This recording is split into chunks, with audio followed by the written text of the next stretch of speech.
Hello student, good morning. आप सभी कैसे हो? आशा करता हूँ कि आप सभी अच्छे होंगे। मेरे यूट्यूब चैनल एजुकेशन बालक में आप सभी का स्वागत है। So welcome back to our fourth chapter. हमने फोर्थ चैप्टर के फर्स्ट लेक्चर में मुख्य रूप से प्रतिरक्षा की परिभाषा, प्रतिरक्षा विधियों के प्रकार, एंटीजन और एंटीबॉडी के बारे में पढ़ा। आज हम महत्वपूर्ण टॉपिक पढ़ने जा रहे हैं, स्ट्रक्चर ऑफ एंटीबॉडी यानी प्रतिरक्षी की संरचना। ये जो डायग्राम बनाया हुआ है यह मुख्य रूप से प्रतिरक्षी की संरचना है। चलिए हम अपना लेक्चर चालू करते हैं। प्रतिरक्षी की संरचना मुख्य रूप से वाई के समान होती है। तो देखिए इसकी आकृति कैसी होती है, वाई के समान। यह 4 संरचनात्मक इकाइयों से मिलकर बनी होती है। इनमें मुख्य रूप से 2 भारी व बड़ी, 2 हल्की व छोटी एल पॉलीपेप्टाइड श्रृंखलाएं पाई जाती है। एक भारी एच और एक हल्की एल आपस में मिलकर क्या बनाती है, एच एल द्विलक बनाती है। और 2 द्विलक मिलकर एक प्रतिरक्षी का निर्माण करते हैं। या मैं यूँ कहूँ तो एक प्रतिरक्षी अणु 2 मुख्य रूप से समरूपी अर्धांशों से मिलकर बना होता है और दोनों ही अर्धांश आपस में मिलकर डाइसल्फाइड बंध से संयोजित होते हैं। तो ये दोनों आपस में किस बंध के द्वारा जुड़े होते हैं, डाइसल्फाइड बंध के द्वारा। देखिए ये और ये जो दिखाई दे रहे हैं ये क्या डाइसल्फाइड बंध है। प्रत्येक अर्धांश एक एच व एल पॉलीपेप्टाइड श्रृंखलाओं से मिलकर बना है। यानी जो भारी श्रृंखला एच और हल्की श्रृंखला एल है ये दोनों ही मुख्य रूप से पॉलीपेप्टाइड श्रृंखलाओं से मिलकर बना होता है। जो प्रत्येक भारी श्रृंखला एच होती है यह मुख्य रूप से 440 एमिनो अम्लों से बनी होती है और जो हल्की श्रृंखला एल होती है यह मुख्य रूप से 220 एमिनो अम्लों से मिलकर बनी होती है। भारी पॉलीपेप्टाइड श्रृंखला पर कार्बोहाइड्रेट श्रृंखला जुड़ी होती है। जो भारी श्रृंखला होती है ना, ये जो भारी पॉलीपेप्टाइड श्रृंखला यह मुख्य रूप से कार्बोहाइड्रेट श्रृंखला से जुड़ी होती है। और प्रत्येक जो भारी श्रृंखला होती है यह मुख्य रूप से 2 भागों में विभाजित होती है। एक तो है स्तर भाग और एक होता है अस्तर भाग।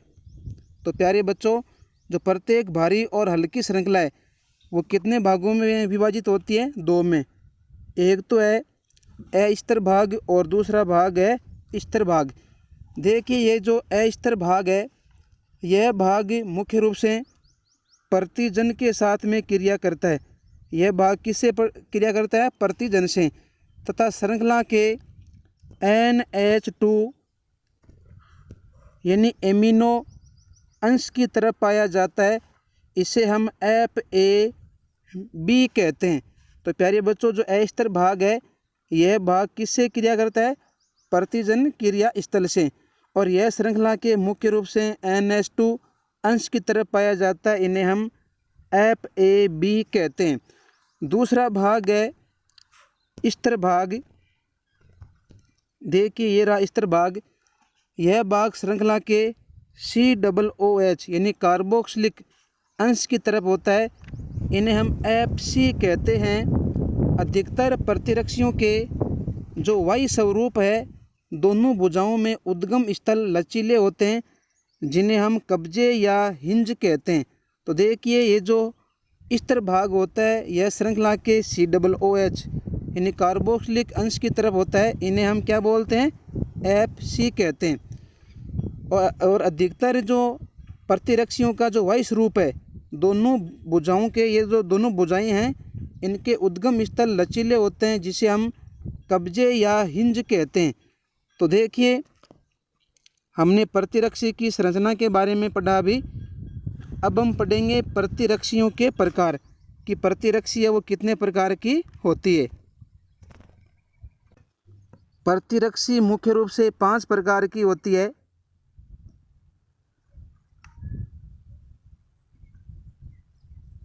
अब देखिए अगला टॉपिक है प्रतिरक्षियों के प्रकार। तो प्रतिरक्षी कुल मिलाकर कितने प्रकार की हो गई? 5 प्रकार की। पहली प्रतिरक्षी है IgM। ये मुख्य रूप से पॉलीपेप्टाइड श्रृंखला होती है। इन्हें हम मुख्य रूप से गामा के द्वारा प्रदर्शित करते हैं और यह मुख्य रूप से किस में पाई जाती है? रक्त। यदि आप इन्हें क्रम से याद रखो तो आप ये लिख सकते हैं गेमड, GMAED, ये इसका एक ट्रिक है। और सबके पहले क्या लगा दोगे आप? IG। सबके पहले क्या लगा दोगे? IG। तो प्रतिरक्षी होगी 5 प्रकार की, IgG, IgM, IgA, IgE और IgD। तो सबसे पहली जो प्रतिरक्षी है जिसका नाम है IgG, इसे हम गामा के द्वारा प्रदर्शित करते हैं और यह रक्त में पाई जाती है। दूसरी प्रतिरक्षी है IgM, इसे हम म्यू के द्वारा प्रदर्शित करते हैं। यह प्रथम प्रकार का उत्पादित प्रतिरक्षी है। तीसरा है IgA, इन्हें हम एल्फा के द्वारा प्रदर्शित करते हैं और यह एकमात्र ऐसी प्रतिरक्षी है जो माँ के दूध में पाई जाती है। फिर चौथी है IgE, इन्हें हम इप्सिलॉन के द्वारा प्रदर्शित करते हैं। यह बेसोफिल और मास्ट कोशिकाओं पर क्रिया करती है या सक्रिय होती है। फिर देखिए IgD, इन्हें हम डेल्टा के द्वारा प्रदर्शित करते हैं और यह मुख्य रूप से बेसोफिल और मास्ट कोशिकाओं को सक्रिय करते हुए हमें इनको दिखाया गया है। तो प्यारे बच्चों, ये जो प्रतिरक्षी है ये पेपर की दृष्टि से इम्पोर्टेंट है। इनसे हर बार एक क्वेश्चन पूछा जाता है 1 नंबर का। तो कुल मिलाकर अपन बात करें तो प्रतिरक्षी कितने प्रकार की हो गई? 5 प्रकार की। सूत्र है गेमड, GMAED, और सभी के पहले आप लगाएंगे IgG। तो देखिए हम एक एक प्रतिरक्षी के बारे में पढ़ते हैं। सबसे पहली प्रतिरक्षी है जिसका नाम है IgG। पहला कौन सा हो गया? IgG। अब मैं एक एक के बारे में डिटेल से आपको पढ़ाऊंगा। अपने चारों प्रकारों में हमलावर रोग कारकों के खिलाफ अधिकांश एंटीबॉडी आधारित सुरक्षा प्रदान करता है। यानी हमलावर जो रोग कारक है उनके खिलाफ अधिकांश एंटीबॉडी आधारित सुरक्षा प्रदान कौन सी प्रतिरक्षी करती है? IgG। यह एकमात्र ऐसी प्रतिरक्षी है जो प्लेसेंटा को पार करके भ्रूण को निष्क्रिय रोगनाशक क्षमता देने में सक्षम अकेला एंटीबॉडी है। यानी यह प्लेसेंटा को पार करके भ्रूण तक पहुंचती है। तो ये क्वेश्चन भी एक बार पूछा हुआ है 2018 में। दूसरी प्रतिरक्षी है IgM। देखिए IgM मुख्य रूप से बीटा कोशिकाओं की सतह पर तथा बहुत अधिक उत्सुकता के साथ स्रावी रूप में व्यक्त किया जाता है। बी सेल की मध्यस्थता युक्त इम्यूनिटी के प्रारंभिक दौर में पर्याप्त IgG से पहले रोगजनकों को नष्ट करता है। यानी IgG से पहले रोग कारकों को या रोगजनकों को नष्ट कौन सा प्रतिरक्षी करती है? IgM। तीसरा प्रतिरक्षी है IgA। इन्हें आप नोट करेंगे। IgA एक प्रकार की द्विलक संरचना होती है। यह म्यूकोसल क्षेत्रों जैसे हमारी छोटी आंत है, श्वसन पथ है और मूत्राशय में पाई जाने वाली प्रतिरक्षी है और रोग कारकों को बसने से रोकता है। इसके अलावा यह लार, आंसुओं और स्तन के दूध में पाया जाता है। तो माँ के दूध में पाई जाने वाली प्रतिरक्षी कौन सी है? IgA। चौथी प्रतिरक्षी है IgE। ये भी 2019 में पूछा गया है। देखिए IgE के बारे में आप पढ़ेंगे। एलर्जी के लिए जिम्मेदार कारकों से जुड़ता है और मास्ट कोशिकाओं तथा बेसोफिल से हिस्टामाइन छोड़ना शुरू करता है। यानी हिस्टामाइन कौन सी प्रतिरक्षी छोड़ती है? IgE। और एलर्जी उत्पन्न करने के लिए जिम्मेदार कौन सी प्रतिरक्षी मानी जाती है? IgE। तथा परजीवी कीड़ों के खिलाफ भी यह सुरक्षा प्रदान करती है। पांचवी और अंतिम प्रतिरक्षी है जिसका नाम है IgD। बी कोशिकाओं पर एंटीजन रिसेप्टर के रूप में काम करता है जो एंटीजन के संपर्क में नहीं आते हैं। इसे एंटी माइक्रोबायल कारकों को उत्पन्न करने के लिए बेसोफिल और मास्ट कोशिकाओं को सक्रिय करता है हुए देखा गया है। तो ये भी मुख्य रूप से बेसोफिल और मास्ट कोशिकाओं को सक्रिय करते हुए देखी गई है। अब देखिए प्यारे बच्चों, हम अगला टॉपिक पढ़ेंगे जिसका नाम है ब्लड यानी रक्त क्या है। देखिए, रक्त एक प्रकार का तरल संयोजी ऊतक होता है जो प्लाज्मा व रक्त कणिकाओं से मिलकर बना होता है। तो रक्त एक प्रकार का क्या हो गया, तरल संयोजी ऊतक। यह प्लाज्मा और रक्त कणिकाओं से मिलकर बना होता है। देखिए, रक्त एक शारीरिक तरल होता है जो रक्त वाहिनियों के अंदर विभिन्न अंगों में लगातार बहता रहता है। तो रक्त क्या हो गया, एक तरल द्रव्य हो गया जो रक्त वाहिनियों के भीतर विभिन्न अंगों में कंटिन्यू बहता रहता है। रक्त वाहिनियों में प्रवाहित होने वाला यह गाढ़ा कुछ चिपचिपा लाल रंग का द्रव्य एवं जीवित ऊतक होता है। यह प्लाज्मा और रक्त कणिकाओं से मिलकर बना होता है। प्लाज्मा एक वह निर्जीव तरल माध्यम होता है जिसमें रक्त के कण तैरते रहते हैं। तो प्लाज्मा एक निर्जीव तरल माध्यम है और इसमें रक्त के जो कण होते हैं वो तैरते रहते हैं।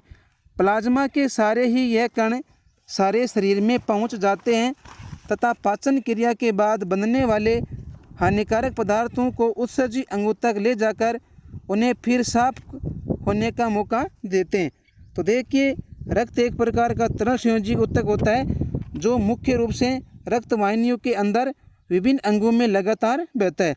रक्त एक गाढ़ा चिपचिपा लाल रंग का द्रव्य होता है और यह प्लाज्मा और रक्त कणिकाओं से मिलकर बना होता है। तो देखिए, आगे हम बात करते हैं रक्त कणिकाओं के प्रकार। रक्त कणिकाएं मुख्य रूप से 3 प्रकार की होती हैं।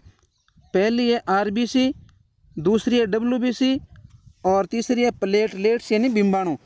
तो देखिए, सबसे पहले बात करते हैं आरबीसी यानी रेड ब्लड सेल। देखिए, लाल रक्त कणिका श्वसन अंगों से ऑक्सीजन लेकर सारे शरीर में पहुंचाने और CO2 को शरीर से श्वसन अंगों तक पहुंचाने का काम करता है। इनकी कमी से हमारे शरीर में एनीमिया रोग हो जाता है। तो आरबीसी की यदि कमी हो जाती है तो शरीर में कौन सा रोग होता है, एनीमिया। तो प्यारे बच्चों, लाल रक्त कणिकाओं का जीवन काल 120 दिन का होता है। अब देखिए, दूसरी है श्वेत रक्त कणिकाएं। देखिए, WBC यानी वाइट ब्लड सेल। श्वेत रक्त कणिकाएं हानिकारक तत्वों एवं बीमारी पैदा करने वाले जीवाणुओं से हमारे शरीर की रक्षा करते हैं। इन्हें मुख्य रूप से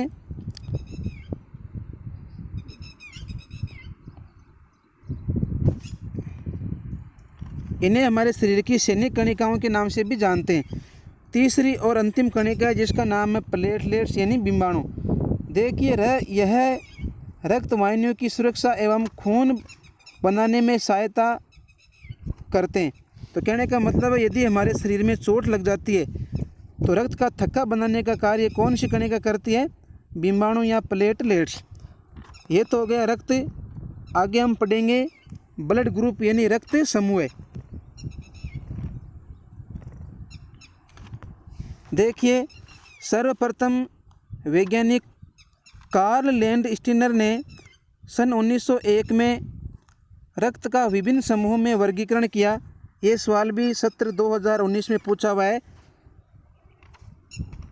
कि रक्त को विभिन्न समूहों में किसने बांटा। तो उस वैज्ञानिक का नाम क्या था, कार्ल लैंडस्टीनर, जिन्होंने 1901 में रक्त का विभिन्न समूहों में वर्गीकरण किया।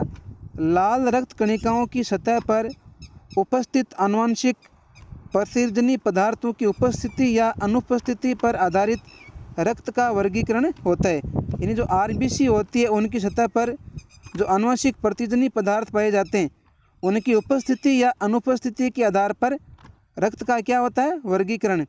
यह प्रतिजन रक्त समूह तंत्र के आधार पर प्रोटीन जैसे कार्बोहाइड्रेट, ग्लाइकोप्रोटीन या ग्लाइकोलिपिड होते हैं और कुछ प्रतिजन अनेक प्रकार के ऊतक की कोशिकाओं पर भी मौजूद हो सकते हैं। इनमें से अनेक लाल रक्त कोशिकाओं की सतह के प्रतिजन जो एक एलील के उत्पन्न होते हैं सामूहिक रूप से एक रक्त समूह तंत्र बनाते हैं। तो कहने का मतलब यह है कि लाल रक्त कणिकाओं की सतह पर ए व बी 2 प्रकार के प्रतिजन पाए जाते हैं। इन प्रतिजनों के आधार पर ही 4 प्रकार के रक्त समूह पाए जाते हैं। पहला है ए, दूसरा है बी, तीसरा जो रक्त समूह है ए बी और चौथा हो गया ओ। यानी रक्त समूह कितने प्रकार के होते हैं? 4 प्रकार के, ए बी और ओ, अतः इन्हें सामूहिक रूप से ABO तंत्र कहते हैं। आगे देखिए हम कुछ रक्त समूह की बात करते हैं। देखिए यहाँ मैंने एक सारणी बनाई है, इसके माध्यम से आप समझ लेंगे। पहला कॉलम हो गया रक्त समूह है, दूसरा हो गया प्रतिजन यानी एंटीजन, दूसरा हो गया प्रतिरक्षी यानी एंटीबॉडी, और ग्रहण करने योग्य रक्त समूह है। तो पहला है रक्त समूह जिसका नाम है ए। देखिए बच्चों, जो प्रतिजन या एंटीजन होते हैं उन्हें हम अंग्रेजी के कैपिटल अक्षर से लिखते हैं और एंटीबॉडी को हम इंग्लिश के स्मॉल अक्षर से लिखते हैं। तो जो एंटीजन ए है यानी जो रक्त समूह ए है, इसके ऊपर एंटीजन कौन सा होगा? Capital A. प्रतिरक्षी होगा बी। तो जिस व्यक्ति का रक्त समूह ए है वो मुख्य रूप से ए का खून ले सकता है और ओ का ले सकता है। दूसरा है रक्त समूह बी, जिसके ऊपर जो एंटीजन पाई जाती है बी है और एंटीबॉडी है ए। कहने का मतलब ये बी का भी ले सकता है और ओ का भी ले सकता है। तीसरा रक्त समूह है जिसका नाम है ए बी। तीसरा कौन सा हो गया? A B. तो देखिए ए बी रक्त समूह में मुख्य रूप से ए और बी दोनों प्रतिजन पाए जाते हैं, लेकिन ए बी रक्त समूह वाले व्यक्ति में एंटीबॉडी नहीं पाई जाती है और यह सार्वत्रिक ग्राही होता है, यानी ए का भी ले सकता है, बी का भी ले सकता है, ए बी का भी ले सकता है और ओ का भी ले सकता है। फिर देखिए चौथा रक्त समूह जिसका नाम है ओ। ओ रक्त समूह में मुख्य रूप से एंटीजन नहीं पाई जाती है, लेकिन एंटीबॉडी स्मॉल ए व बी पाई जाती है और यह सर्वदाता होता है, यानी ये सभी का खून ले नहीं सकता लेकिन सभी को खून दे सकता है। तो कहने का मतलब है रक्त समूह कितने प्रकार का हो गए? 4 प्रकार के, ए बी और ओ। ये क्वेश्चन भी एक बार पूछा था बोर्ड में। देखिए अगला है सार्वत्रिक दाता। ओ रक्त समूह वाला व्यक्ति सभी को रक्तदान कर सकता है, इसलिए इसे सार्वत्रिक दाता कहते हैं। तो जो ओ वाला व्यक्ति होता है वो सभी को खून दे सकता है या सभी का ले नहीं सकता लेकिन दान कर सकता है, इसलिए इन्हें हम सार्वत्रिक दाता कहते हैं। फिर देखिए दूसरा सार्वत्रिक ग्राही। ये जो सार्वत्रिक ग्राही है ये ए बी रक्त समूह है, क्योंकि इसमें कभी भी एंटीबॉडी नहीं पाई जाती है, यह सभी का खून ले सकता है, इसलिए इन्हें सार्वत्रिक ग्राही कहते हैं।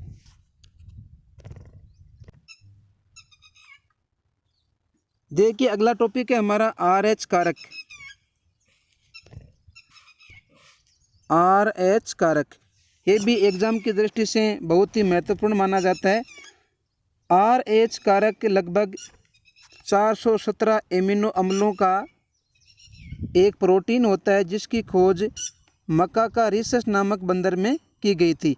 तो RH कारक लगभग 417 एमिनो अम्लों का एक समूह होता है, इसकी खोज मकाकारिसस नामक बंदर में की गई।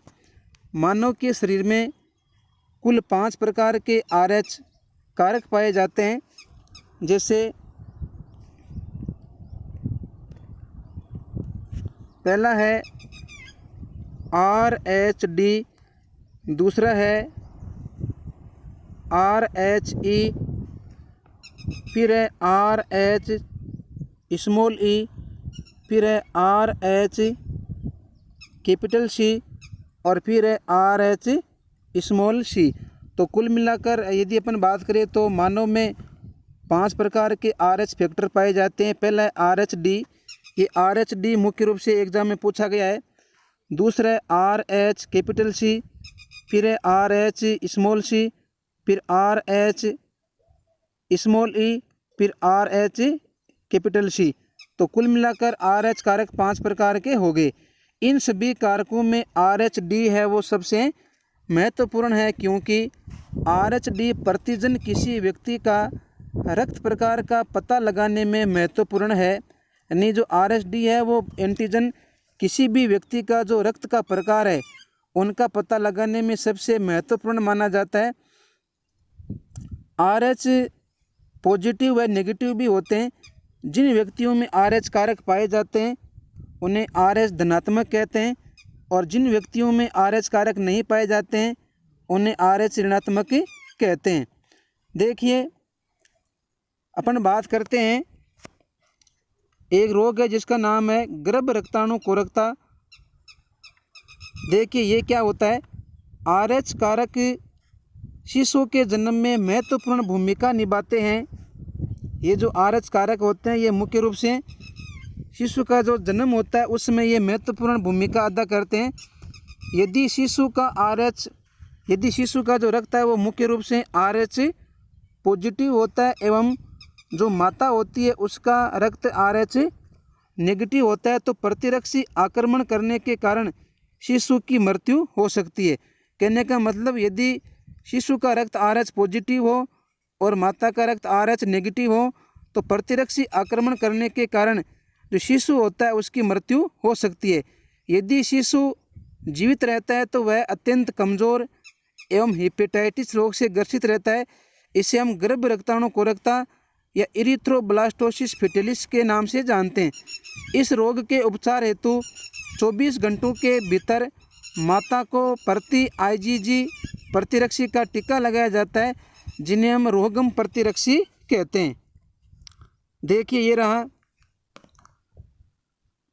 इसका डायग्राम बनाया हुआ है, इसे आप देखेंगे तो इन्हें आपको मैं दोबारा समझाने का प्रयास करता हूँ। देखिए आप इनका डायग्राम बनाएंगे कॉपी में।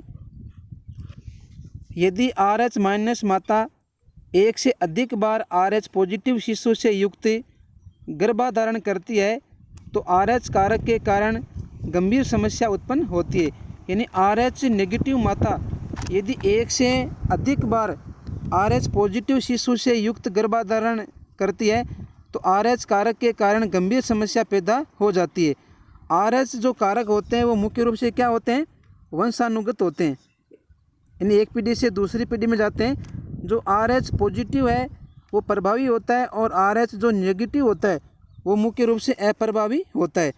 RH नेगेटिव माता से उत्पन्न RH पॉजिटिव शिशु पिता से RH कारक प्राप्त करता है, यानी RH नेगेटिव जो माता होती है उससे उत्पन्न RH शिशु पिता से क्या करता है, RH कारक ग्रहण करता है। प्रसव के समय गर्भस्थ RH पॉजिटिव शिशु से RH प्रतिजन माता के रक्त में प्रवेश कर जाता है। माता के रक्त में इस प्रतिजन के कारण एंटीजन RH प्रतिरक्षी उत्पन्न हो जाती है। सामान्यतः प्रतिरक्षी इतनी अधिक मात्रा में नहीं होती जो प्रथम बार उत्पन्न शिशु को हानि पहुंचा सके। यानी जब पहली डिलीवरी होती है तो उसमें बच्चे को कोई भी हानि नहीं होती है, लेकिन बाद में गर्भधारण की स्थिति में माता के रक्त से anti-RH प्रतिरक्षा की जो अपरा या आंवल होती है द्वारा गर्भस्थ शिशु के रक्त में पहुंचकर शिशु के रक्त कणिकाओं का लयन कर देती है। जब दूसरी डिलीवरी होती है